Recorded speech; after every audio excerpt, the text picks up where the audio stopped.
Esta es una breve presentación que introduce el tema de las finanzas internacionales. Vamos a basarnos en el capítulo primero del texto de Kosikowski sobre este tema. Entonces, primero que todo, vamos a preguntarnos un poco qué son las finanzas internacionales. Básicamente, las finanzas internacionales consisten en un área del conocimiento que combina elementos de dos otras áreas fundamentales. Una es la economía internacional. O sea, cuando hablamos de economía internacional, estamos hablando de que nos referimos a los regímenes cambiarios, al sistema monetario internacional, los procesos de ajuste que están involucrados en la balanza de pagos, todos los factores que determinan los tipos de cambio, las condiciones de paridad, etcétera.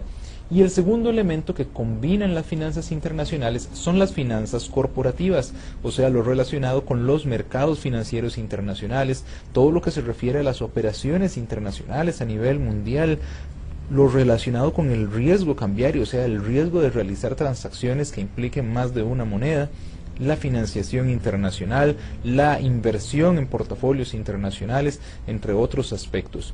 Cuando combinamos entonces la economía internacional con las finanzas corporativas, entonces estamos hablando de finanzas internacionales.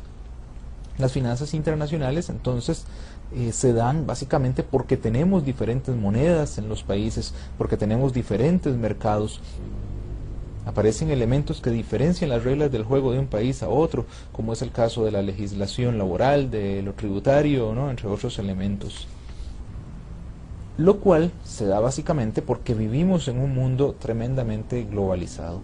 Una globalización que es económica, que es financiera, que es política, cultural, que es ambiental, y lo vemos como en la actualidad cada vez tenemos un mayor nivel de comercio a nivel internacional, como cada vez transamos más bienes y servicios a nivel internacional, como tenemos grandes flujos de inversión extranjera, como a nivel político lo que ocurre en un país afecta significativamente a los otros. En lo cultural vemos como la televisión, la internet, como el cine, en fin, diferentes aspectos que afectan la cultura de los países. En lo ambiental también tenemos pues que los fenómenos ambientales no son tan localizados, sino que muchos de ellos son globales. Entonces esta globalización es un proceso de integración que nos va llevando a un solo mercado. Vemos entonces cómo el incremento del comercio se ha dado en un crecimiento increíble durante las últimas décadas, a tal punto que la integración ha llegado a ser tal que ya es falso aquello de que un producto dice hecho en México o hecho en Estados Unidos, porque en realidad un producto no es hecho en un solo país. Puede ser diseñado en ese país, o puede ser que tenga materias primas de otro país, o podría ser ensamblado en otra nación. Entonces tenemos que ya prácticamente no hay un producto que sea enteramente nacional.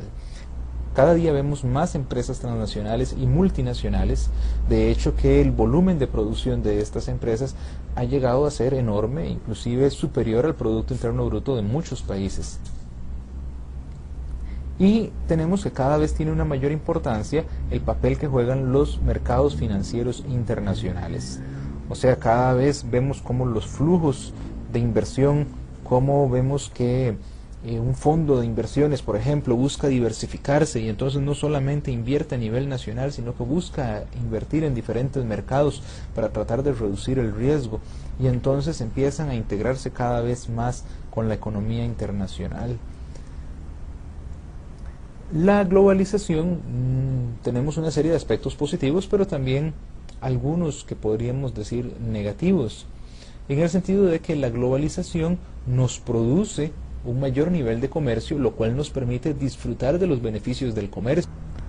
Toda aquella teoría de la ventaja comparativa que nos dice que podemos adquirir los bienes importados de otra nación a un costo relativo inferior, lo cual produce entonces una ventaja especialmente para los consumidores de los diferentes países. Estos beneficios del comercio se traducen en un mayor crecimiento económico. Vemos durante las últimas décadas cómo los países más abiertos a la economía internacional son los países que han tenido mayores tasas de crecimiento, como ha sido el caso de China, la India y algunos otros países a nivel mundial. Igualmente, esta globalización, si aplicamos las políticas correctas, nos puede llevar a mayores tasas de crecimiento económico. bueno, muchos países tal vez no se han beneficiado de igual manera de la globalización, en el sentido pues, de que sus políticas no han sido las mejores. Y entonces vemos aquí toda una serie de aspectos positivos en favor de la globalización. Pero por otro lado tenemos que la globalización, al estar más integrados, nos lleva muchas veces tal vez a una mayor volatilidad, a que hayan mayores crisis financieras, y que esa crisis financiera no afecte a solo una nación, sino que afecte a muchas, o a veces casi al planeta entero. En el caso de la crisis financiera que hemos tenido recientemente en Estados Unidos, vemos cómo el efecto no se da solo en Estados Unidos, sino que esta crisis financiera afecta a América Latina, afecta a Europa, afecta a Japón, afecta en general a toda la economía mundial. Y entonces tenemos todo un movimiento en oposición a la globalización, que nos dice, bueno, que la globalización no es tan buena como en principio parece.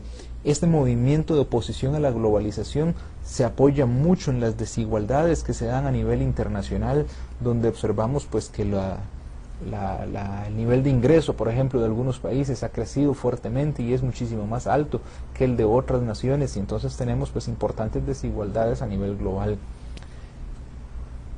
Y entonces aquí tenemos pues toda una corriente de aspectos, llamémoslos negativos, que de alguna manera vienen a ser críticas a la globalización, donde destaca pues la volatilidad, ¿verdad?, el contagio que se da de país a país, el incremento en la desigualdad. Algunas críticas no son más que mitos, y realmente tenemos que tener cuidado cuando hablamos de las diferentes críticas acerca de la globalización, porque hay algunas críticas que realmente se ha mostrado que han sido superadas por diferentes países. Por ejemplo, muchos países pobres se han beneficiado significativamente de la globalización, por lo tanto no necesariamente la globalización empobrece, ¿verdad? No necesariamente beneficia solo a los países ricos. Igual muchos se sienten amenazados en cuanto a lo que es la soberanía nacional, y no necesariamente pues la globalización afecta la soberanía nacional, y no necesariamente siempre nos va a llevar a situaciones de crisis. Ahora, en este curso de finanzas internacionales, ¿qué vamos a estudiar entonces? Primero que todo vamos a estar hablando del sistema monetario internacional. Vamos a hablar entonces de los regímenes cambiarios, de lo que son los tipos de cambio fijos, de lo que corresponde a los tipos de cambio flexibles, de sistemas alternativos que se han utilizado en diferentes países, como las bandas cambiarias, las mini devaluaciones, la dolarización, por ejemplo.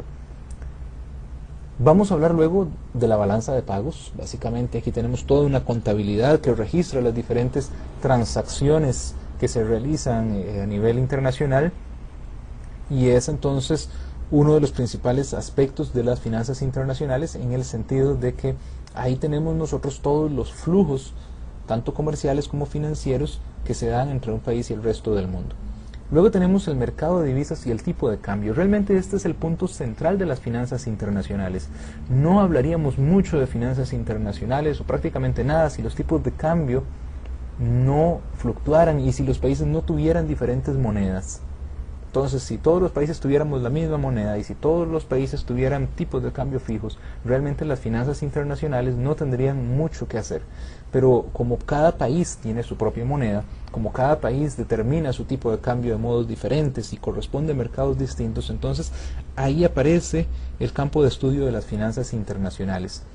Y entonces vamos a determinar o establecer cuáles son las variables que influyen sobre el tipo de cambio y de qué forma influyen estas variables, y cómo se relacionan todas estas variables en cuanto a los mercados financieros internacionales. Aparecen toda una serie de mercados, como son los futuros, las opciones y muchos otros, que son mercados, inclusive el mismo mercado de divisas, ¿verdad?, que son mercados financieros a nivel internacional.